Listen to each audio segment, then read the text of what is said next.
They say a wild horse only kneels once in its life, and only for the person who needs saving most.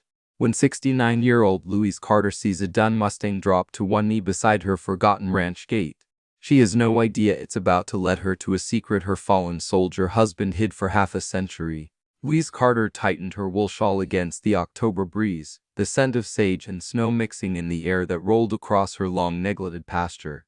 Since Earl's funeral 10 months ago, the retired nurse had spoken mostly to wind and fence posts, until this morning.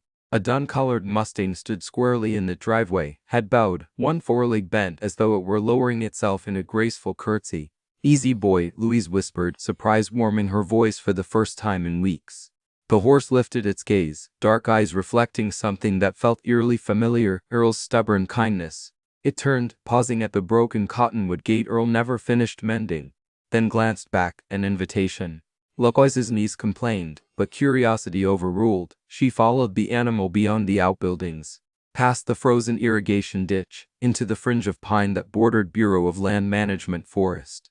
The Mustang kept a patient pace, hooves crunching on needles until they reached a weather-beaten tool shed she hadn't opened in 40 years. The horse snorted and pawed at the door, heart thudding. Louise tugged the rusted latch.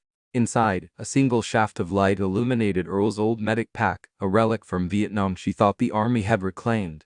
On top lay a sealed envelope bearing her name in Earl's neat engineer script. Hands trembling, she broke the wax. "Lou, if grief ever cages you, follow the horse." The letter guided her to a false floorboard beneath the pack. Beneath it rested dozens of cassette tapes labeled "Stories for Clophies, play when you're ready." Earl's voice, her favorite music, laughter with platoon brothers she'd nursed decades ago, all waiting.